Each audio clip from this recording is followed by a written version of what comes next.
We do not have any evidence that there is a serial killer loose in Houston, Texas. Let me say that again. There is no evidence that there is a serial killer loose on the streets of Houston. Rumors have been spreading across TikTok and Instagram about a so-called bayou killer in Houston. 6 bodies have been pulled from the city's bayous in less than 2 weeks, and the speculation is rampant right now. We're going to break down what may really be happening, the facts, the fears, what investigators are saying, and we're going to do it with criminologist Dr. Debbie Goodman. Welcome to Sidebar, presented by Law&Crime. I'm Jesse Weber. Is there a serial killer in Houston? It's a pretty scary thing to be thinking about, right? Because people have been talking about this all over social media. On TikTok, videos warning about a so-called bayou killer, they are racking up hundreds of thousands of views right now. On Instagram, the rumors have turned even darker, with one popular account posting this. Somebody's going around snatching girls, men, and they leaving them in the different bayous, Braves Bayou. It's a bunch of man. Hey, check for your family, man. Everybody look out for their family. Somebody's going around killing people all this week. Monday, Tuesday, Wednesday, Thursday, Friday. Now, posts like this went absolutely viral after 6 bodies were pulled from Houston's bayous within just days of each other. To some, it felt like, the plot of a true crime documentary, right? But when city leaders, they stepped up to the microphone during a press conference, they were crystal clear. We do not have any evidence that there is a serial killer loose in Houston, Texas. Let me say that again. There is no evidence that there is a serial killer loose on the streets of Houston. If there was, you would hear it from me first. But here's the thing. When you hear something like 6 bodies were found in bayous, it is easy to see why people think something more sinister might be going on, right? It sounds like the start of a crime series. You have one body after another pulled from the water. Each discovery just adds fuel to this theory. So what is really happening? Well, let's try to break it down. Between September 15th and September 20th, Houston police say that they recovered 5 bodies from bayous around the city. On the morning of September 15th, police found 20-year-old Jade Elise McKissick in Brays Bayou. She had gone missing 4 days earlier after leaving a midtown bar and walking toward the water. Investigators said there were no signs of foul play in her death. But just hours later that same morning, another body was pulled from Hunting Bayou near East Freeway. Police later identified this person as 55-year-old Rodney Ricardo Chapman. The very next day, September 16th, a third person, 37-year-old Seth Joseph Hansen, was recovered from White Oak Bayou. September 18th, a 4th body was found in Buffalo Bayou at Jensen Drive. That man was later identified as 51-year-old Arnulfo Alvarado. Then, September 20th, police pulled a 5th body from Buffalo Bayou at North York Street. That victim was 54-year-old Michael Andrea Rice.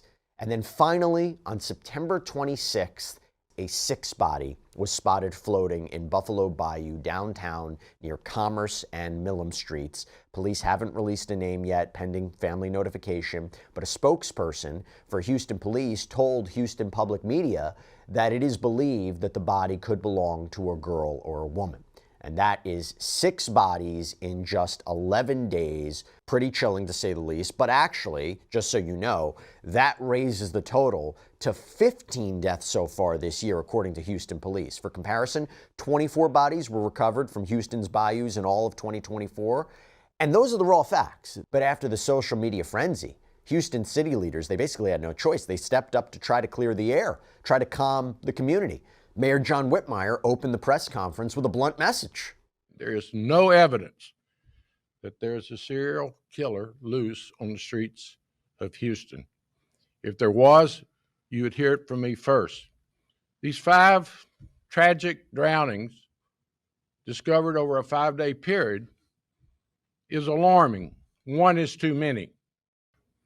It's very frustrating to me to be at home and watch the news or social media and see people spread what I know to be false. Unfortunately, drowning in our bayous is not a new phenomenon. It's an alarming discovery. We have 2,500 miles of bayous or waterways in Houston, Texas. Now, you might think by watching Sidebar that you've seen everything, you've seen it all. I will tell you, think again. 50 ways to catch a killer. This brings you real cases where detectives had to flip the script to take down cold-blooded killers. Hosted by 50 Cent, this isn't your typical crime show, okay? It is a high-stakes, twist-filled ride into the minds of investigators who think outside the badge to break the case. From unforgettable setups to shocking reveals, every episode proves when killers think they got away with murder, think again. Watch 50 Ways to Catch a Killer with 50 Cent exclusively on Fox Nation. So then, Chief J. Noe Diaz outlined the investigation so far, explaining that HPD's dive team had recovered the bodies, but there was no evidence connecting them to each other. Our dive team has recovered 5 bodies from bayous across the city of Houston between September 15th and 20th. There's no evidence, and I repeat, no evidence, to suggest that any of these incidents are connected. In all of the 5 incidents, the medical examiner's office will determine the cause of death. The investigation into these incidents is pending the determination of the ME's office. For us as an agency, rumors stir fear and anxiety in our communities. It's important to rely on verified information and investigations. Then you had Captain Salam Zia, who walked reporters through each of these cases, noting that the cause of death for all of these incidents was still pending. So I just want to reiterate that in all 5 instances, the ruling in regards to the manner and cause of death are still pending. So the first incident was September 15th. A body was recovered in Brays Bayou at 4998 Spur 5 Freeway. That's Brays Bayou before 10 a.m. The ME's office identified the deceased as Jade Elise McKissick, 20 years old. Preliminary investigation indicates that there were no signs of trauma or foul play. But again, I reiterate that we have to wait until the actual autopsy results come out. Another body was recovered on the same day. It was located in Hunting Bayou at 13,400 East Freeway at about 11:50 a.m. The ME's office has not identified the deceased individual in that incident. The next one was September 16th. Body was located at White Oak Bayou at 2200 White Oak Drive at about 1:25 p.m. Again, the ME's office has not identified the deceased individual. There was one on September 18th. Body was located in Buffalo Bayou at 400 Jensen Drive at about 2 p.m. ME has not identified the deceased in that incident as well. September 20th was the last incident. Body was located in Buffalo Bayou at 900 North York Street at about 8:25 a.m. The ME's office has identified the deceased in that individual, but because we don't know whether the next of kin have been notified, it wouldn't be right for us to identify that individual at this time. And I just want to reiterate that I understand social media is the medium of communication in today's age, but a lot of times there's a lot of unverified information that circulates. And our job as detectives and as investigative body is to follow the science and the evidence. And that's what allows us to be able to do our job, and that's what we're focused on. Now, I think Captain Zia's explanation highlights the challenge here, right? Until the medical examiner completes autopsies and identifications and until all the testing can be done, this investigation remains preliminary.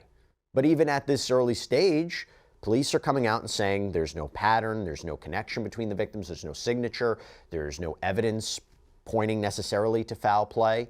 Yet with even all of the information laid out, the social media speculation, the theories, they are continuing. They're thriving. And I want to break it down. I want to get to the bottom of this. So to help me analyze all this, I want to bring on criminologist Dr. Debbie Goodman. Doctor, so good to see you. Thanks for taking the time to come here on Sidebar. I'm curious your perspective. So police have said there's no evidence, right, linking these deaths right now. There's no pattern. There's no signature. Let's start here. Can you explain what investigators, what detectives usually look for when they suspect there is a connection, when they suspect there is a serial killer? Let's start there, actually. Absolutely. Well, good morning, Jesse. Pleasure to join you. first and foremost, the topic in and of itself of murder is so mysterious to people, right? As we know, it becomes very intriguing, very fascinating. So as soon as somebody thinks that there's any category of murder, whether a double homicide, quadruple, serial murder, mass murder, family-based, school-based, workplace-based, it really captures the attention. Now, in terms of the investigators themselves, they're really looking for fact patterns. First, they need to identify who are these victims. Is there any commonality? Are they of a similar demographic, right? So we would start there. And then the victimology is so important because we also want to look at the fact patterns. When we say fact patterns, when it comes to investigations, we're really just talking about the 5 W's and the H, the who, what, when, where, why, and how. So we always start there with any type of murder case, but this whole idea of fascination and people really gravitating toward this type of case where we have bodies in a river and immediately people think, well, clearly it's got to be serial murder. But Jesse, part of what I do is I look at data analytics as a criminologist, and serial murders in our modern day society is really not as common as, let's say, decades ago. So the real concern today is actually mass murders. And just this morning, checking the data, thus far from January through September, almost nearing the end of the month, there have been 377 mass murders in the United States thus far. Well, that is a frightening statistic, to say the least. It's interesting. I was going to ask you before, and I'm going to ask you your opinion about what you think might be happening in this case. Put that to the side. Put to the side the social media, interest in this. Put that to the side. The reason we have less serial killers, is that because it has become increasingly more difficult to not commit, but to actually, commit a crime and cover it up? Or, technology has changed, surveillance footage, everybody carries a cell phone, you have a geomarker locator, text messages, emails. Is it just become increasingly more difficult to commit a series of crimes and not be caught in 2025 in our current day and age than it was 20 years ago, 30 years ago? Absolutely, 100%. You've hit the nail on the head, and you've literally gone across the board with all of the exact elements of why it is so hard to get away with it. But yet, here's the interesting piece. When we look at forensic psychology, and again, when we look at any of the high-profile cases that you cover on your show, what's very intriguing to me as a criminologist is that most murderers, Jesse, again, whether they're committing the single homicide, double, triple, quadruple, serial, mass, school-based, and such, they think they're getting away with it. And isn't that intriguing? How and why in this modern day would anybody think they're getting away with it with cameras rolling, cell phones ready to take video, surveillance? It's unbelievable.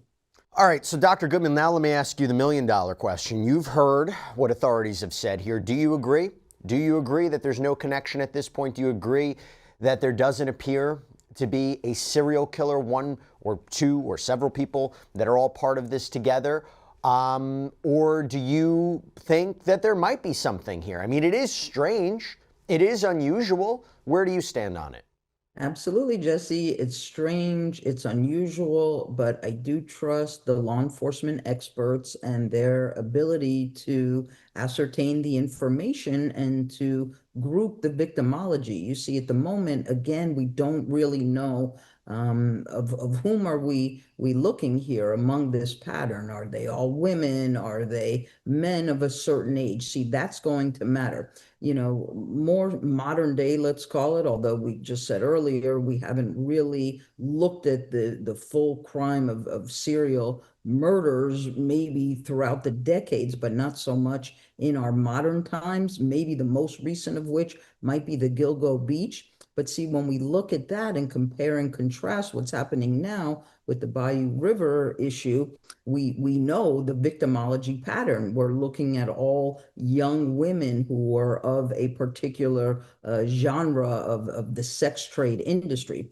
So right now, I would simply say that yes, it's unusual, yes, it's strange, but nothing yet leading me to believe that we have a serial murderer. It is quite possible that we just have different people of different backgrounds, possibly somebody who may have committed suicide, possibly somebody who drowned. Another individual might be a homeless citizen. So we need a little bit more to really make a actual fact-based decision. Can you explain something to me? Police, the medical examiner, they're still investigating these deaths. Can you explain why it takes time to determine cause of death, to make connections, manner of death? It does take a period of time. I mean, we're also covering the D4VD, the David investigation out in Los Angeles regarding Celeste Rivas Hernandez. You know, that cause of death is deferred. That's going to take some time. Why does it take a bit of time to get to a conclusion?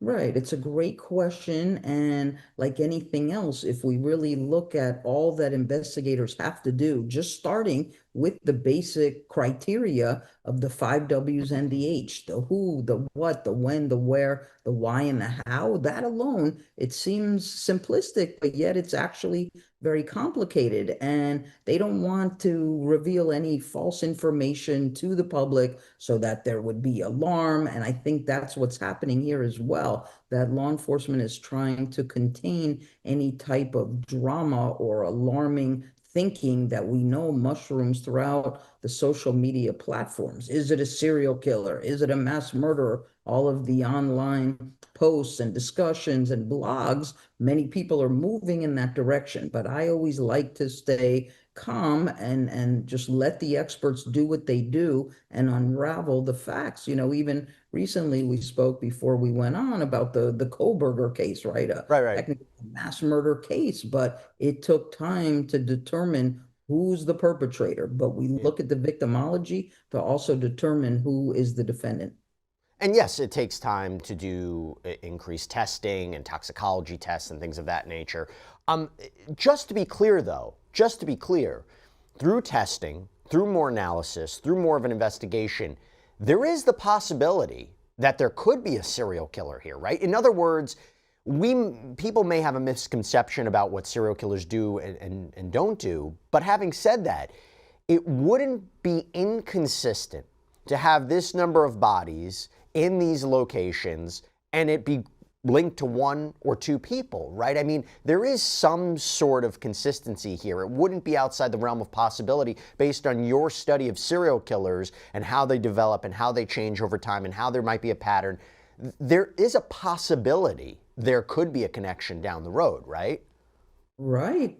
Yes, I agree, Jesse. And even if we look at serial killers that your viewers would readily recognize their names, right? The Jeffrey Dahmers, Ted Bundy, Dennis Rader, BTK, John Gacy, David Berkowitz. You see, each of whom has committed at least 3, 4, or more murders over a period of time, and each of whom has their what we call methodology of death. You know, how did they participate in the murders? Was it a stabbing? Was it a gun? Was it strangulation, drowning? So all of that becomes very important, and I do not disagree with you. I think there's definitely a possibility that it could be in that realm of a serial killing.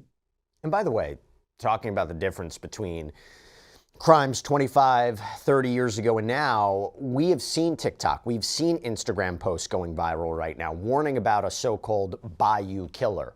Why do theories like this spread so quickly online, even when there may not be established evidence? Is it a distrust in law enforcement? Is there something, you know, that people online and maybe people in that community that they're seeing, they're making connections that law enforcement's not? And again, it's strange when you have multiple bodies found in a short period, but it seems that there is this drive for people to make a connection and suspect there might be a serial killer. So why, from your perspective, when you're seeing this conversation happening online, how does social media play a role here in getting information out, and whether or not, you know, it's verified or unverified information? Right. Well, social media really drives people's perspective. Now, is it fact or is it fiction? That's really up to the individual to determine. But again, because we know that any category of murder is so fascinating that people in 60 seconds or less will read the post, see the headline, listen to, a blog, a podcast, and make a determination. Now they're looking for how many likes, how many reposts, and all of a sudden, in a 60-second window, a decision has been made. I think also another reason why people are moving in this direction is there's escapism. You see, everybody has an issue in life, has a problem, but you know what? When we now all of a sudden want to pay attention to a potential high-profile crime, wow, all of a sudden we put our own problems and issues aside, and now we have the online sleuths who want to get involved with the theories and trying to figure out who did what, to whom, and when, and where, and why. So it really is probably one of the most fascinating topics of our modern day, probably next to, how to lose weight and how to make money. Next would be how to solve a crime. But also it impacts the community. If you're seeing this conversation, does it build up fear in the community? Is that a problem? How does law enforcement navigate that? Right. Well, certainly it's always a concern if and when we have any type of murder. But I think from the law enforcement perspective, they don't want things to mushroom too quickly, and then all of a sudden it's like weeds in the garden. It becomes, an infestation when it may not be fact-based. So that's why it's really important for them and also for the public to monitor what really is being revealed and what are the patterns and what are the facts really staying there rather than right away moving into the fantasy and or fiction of what possibly could be rather than what is. And as we're talking about this, I would be remiss if I didn't call out something else. Texas, okay, Houston, it's not the first place in Texas where multiple deaths in waterways have raised serial killer fears. Because if you've been following us here on Sidebar, you know about Austin, you know about Lady Bird Lake. Made headlines after at least, 14 deaths since 2022. It sparked similar rumors of a serial killer. Authorities, though, they've consistently emphasized that there was no evidence of a serial killer, that the deaths were mostly accidental, often linked to maybe a combination of alcohol, easy access to the lake. But remember, back in February of 2023, 30-year-old Jason John, who was found dead in Lady Bird Lake after reportedly falling while walking along a trail, the Travis County medical examiner ruled the death accidental. Just a couple months later, April, Christopher Hayes Clark's body was pulled from the same lake. And while police and family interviews suggested that there was no foul play involved, loved ones, they raised questions about the circumstances surrounding this death. Going further, back to 2022, one case at the lake, you had a 45-year-old who was shot while driving. Authorities later arrested, convicted the murderer. Austin police held press conferences, issued statements to reassure the public, highlighting that while the deaths occurred in the same area, the circumstances were different. They varied widely. Autopsies showed no trauma, no foul play in most of these cases. And the city also took some preventive action, improving lighting, fencing, safety programs along the trails. So Dr. Goodman, looking at both the Houston Bayou deaths and the Lady Bird Lake cases, what can you tell us about this? I mean, what's your opinion about that one too? And how, investigators, they differentiate between coincidence and accident, actual patterns of criminal activity. Maybe not a serial killer, but there was illegal activity, just not connected to the other deaths. Right. Well, that's why I think, Jesse, as well-versed as we are in all of these cases, but every case really deserves its own spotlight, its own attention, and its fact-based patterns. Now, yes, part of what I do, certainly as a professor, is compare and contrast cases and killers and victims. And a lot of times we have, as we know, the copycat killers. But I am still of the belief that I don't want to necessarily jump on the bandwagon of something being a serial crime, a mass murder, until we really know with a level of specificity who are the victims, what is the nature of their death, and hence that is so important how the ME rules. remember, among both categories, serial killers and mass murderers, they're very consistent with how they do what they do. If they decide they're using a knife, then they're going to use a knife on the cases that they will continue to follow through on. If it's a gun, there's levels of consistency. If it's drowning, if it's poisoning, if it's strangulation. So that's why I think we just need to kind of be in a bit of a holding pattern. But I appreciate your point about public awareness and safety, and that is always paramount. Every day, I tell my family, my friends, my students that the top priority every day is safety, security, survival. So we all must practice that. And if something simply doesn't look right, sound right, feel right, we have to take precautionary measure. By the way, looking at most of these Lady Bird Lake cases, most of the victims, I believe, were men. Yeah, the circumstances were different. So from a criminologist's perspective, is that a pattern? Does that pattern, maybe lack thereof of a pattern, does it tell us anything about whether these deaths could be connected? Right. When we see consistency and continuity, I would say yes.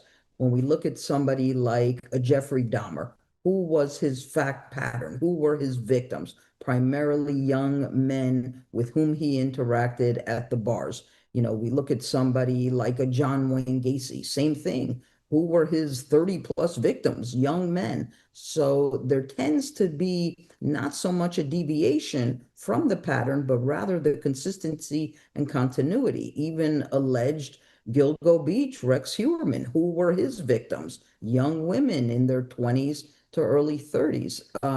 Interestingly, though, when we look at somebody like a BTK, right, a Dennis Rader, bind, torture, kill, his fact patterns were a little bit more scattered. By that, I mean, we had an entire family, the Otero family. We had children. We had a mother and a father. We also had women. So that's why that case was a little harder, let's call it, to solve. So I understand all of the talking points and the issues that certainly the public is very concerned about, but I would just caution about not becoming yet too overzealous in putting a label or a category on a circumstance or crimes until we really know.